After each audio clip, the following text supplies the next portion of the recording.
Okay, so I'm going to show you how to make egg white protein bread. So I have all our ingredients here and all the supplies that you need. So I have our first main ingredient is the dried egg white powder. And then we're going to be adding in allulose sweetener, which helps with the browning of the bread and the texture. We're also going to add a little bit of arrowroot starch, some cream of tartar, which helps with the egg whites and keeping them fluffy, a little bit of salt, and at the end, we're going to add in some butter powder. So it's a really simple recipe.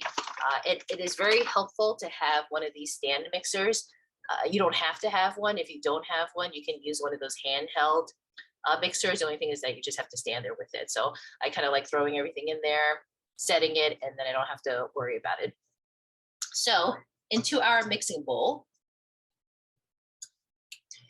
we're going to add, oh, sorry, that's my oven preheating. So you want to preheat your oven to 325. So the first thing we're going to do is we're going to add 1.5 cups of egg white powder into our bowl.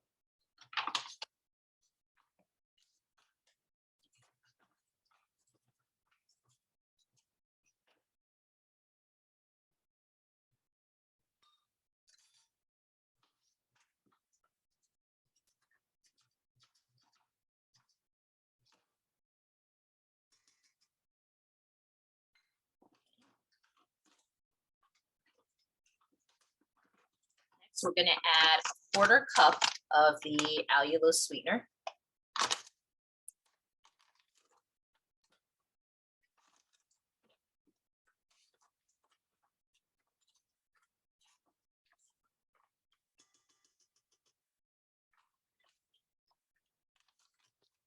We're going to add 2 tablespoons of the arrowroot starch.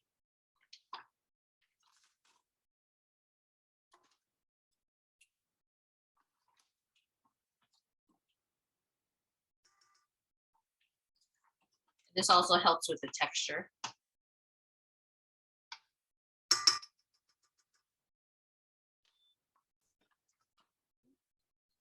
We're going to add 1/2 teaspoon of the cream of tartar.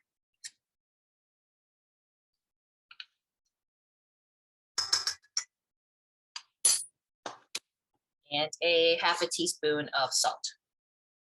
I happen to use Redmond sea salt, but can use whatever kind of salt. I prefer using like a Himalayan or a sea salt as opposed to like a table iodized salt. And then I just take, see all our ingredients in there. I usually just take my whisk and just kind of mix all the dry ingredients together just so that they're well incorporated.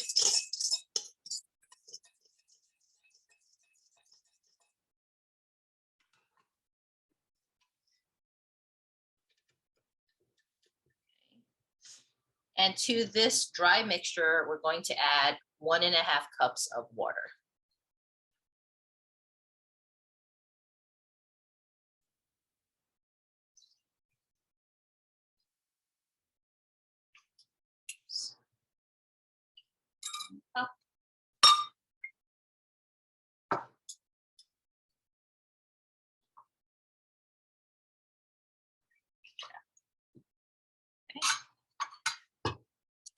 Right. And usually at this point, and I'll bring it closer so you can see, you can kind of see the mixture, oops, in there. I usually just turn it on low first just to get everything incorporated, just to make sure the powder is mixing with the water, and just kind of slowly increase your speed.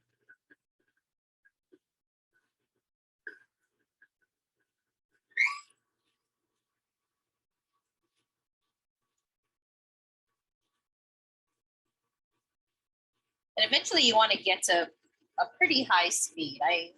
My setting is from 0 to 10. I usually go on like 8. One warning though, it is going to splash. So what I usually do is once I have it on 8, I usually kind of cover it up so that it doesn't splash everywhere.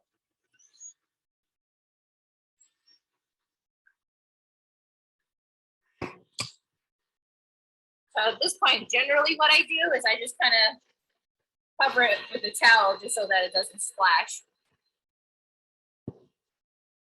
So while that's mixing, what you could do is make sure your oven's already preheated to 325, and then I've already prepared my loaf pan. So what I do with the loaf pan is I usually take 2 pieces of parchment paper. I'll take one strip that goes this way and another strip that goes this way. And sometimes you can use a little bit of cooking spray on the bottom to help make sure it stays in place. But once the egg whites are whipped, you want to kind of work quickly because you don't want them to start falling. So having this all prepared ahead of time is very helpful. So we're going to whip this for about 5 minutes. And then from there, we'll add our last ingredient, which is the butter powder.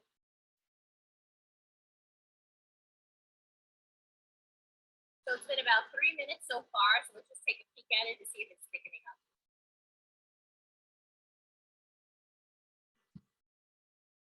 You can see it's thicker than it started, but it's still pretty liquidy. So we're going to give it 2 more minutes.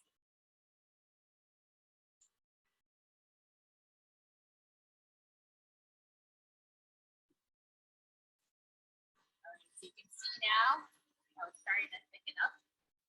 We want it to be just a little bit thicker than that. So let's just give it another minute or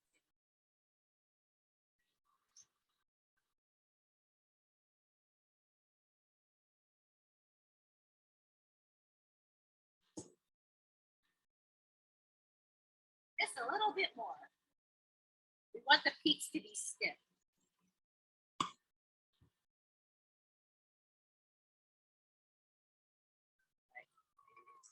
So let's go ahead and check this. So that's what we want to happen. You see how what's on the mixer just kind of stays there, is not dripping down. So we know those peaks are pretty stiff. So at this point, what we're going to do is we're going to add the last ingredient, which is our butter powder. And this really helps with the flavor and the texture of the bread so it doesn't feel so dry. Now, since this is a fat, whenever you add fat to like a protein, the egg whites are going to deflate fairly quickly. So at this point, before you add this in, you want to make sure that you have your pan ready and everything's ready to go, because you want to do this step fairly quickly. So we're going to add 3 tablespoons of the butter powder.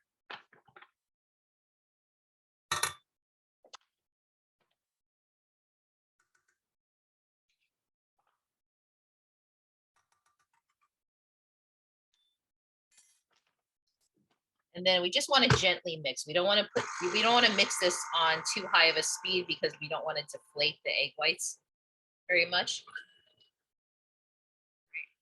So once it seems like that's fairly well incorporated, stop this.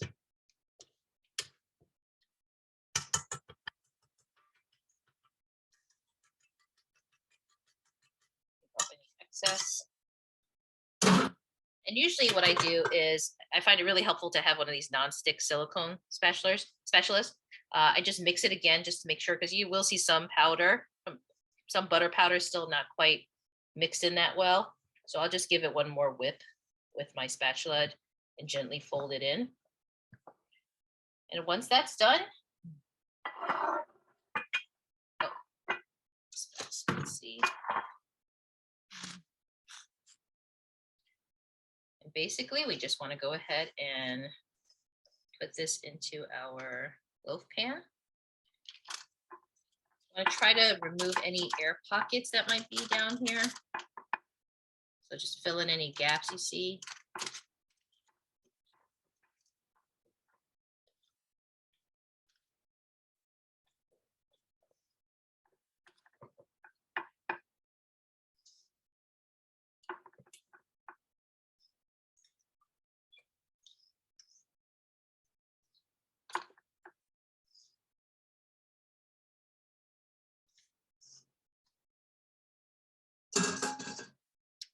And then at this point, you just basically want to just smooth it out. Again, fill in the corners, kind of shape it to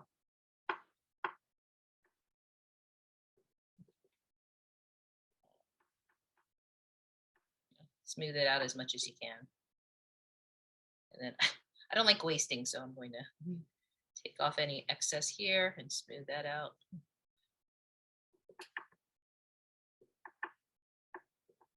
Okay. And then at this point, I usually like putting additional seasoning on top. So I use everything bagel seasoning. You can bake it just like this. You don't have to. But I do like using this seasoning. And so I'll just put it on the top.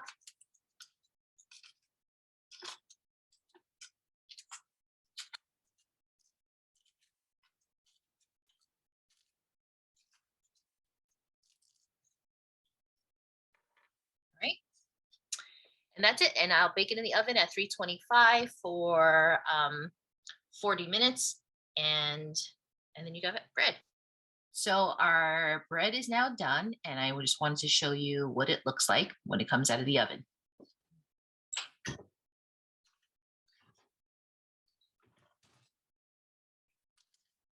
So here it is. So what I do now is I just let it cool completely. What I generally do is just have like a cooling rack. And actually, this is where the parchment paper comes in really handy. So I just basically lift it up, set it down on the rack, and just let it cool. So just so you can see it, normally I wait till it completely cools before taking off the parchment paper. But take a look right here. So it does do this splitting thing. I haven't figured out a way to prevent that, but that's it. And once it's done cooling completely, then you can go ahead and slice it up. But it has to be completely cool to slice, otherwise it'll fall apart. And I tend to like my bread a little thinner. So I can actually usually get about 18 to 20 slices out of one loaf. Again, depending on how thick you like the bread. Now, just a heads up, sometimes the very ends can be a little bit dry. So what I often will do is just kind of trim off the edges here, and then go ahead and make my slices. Right. So I hope you enjoy the bread.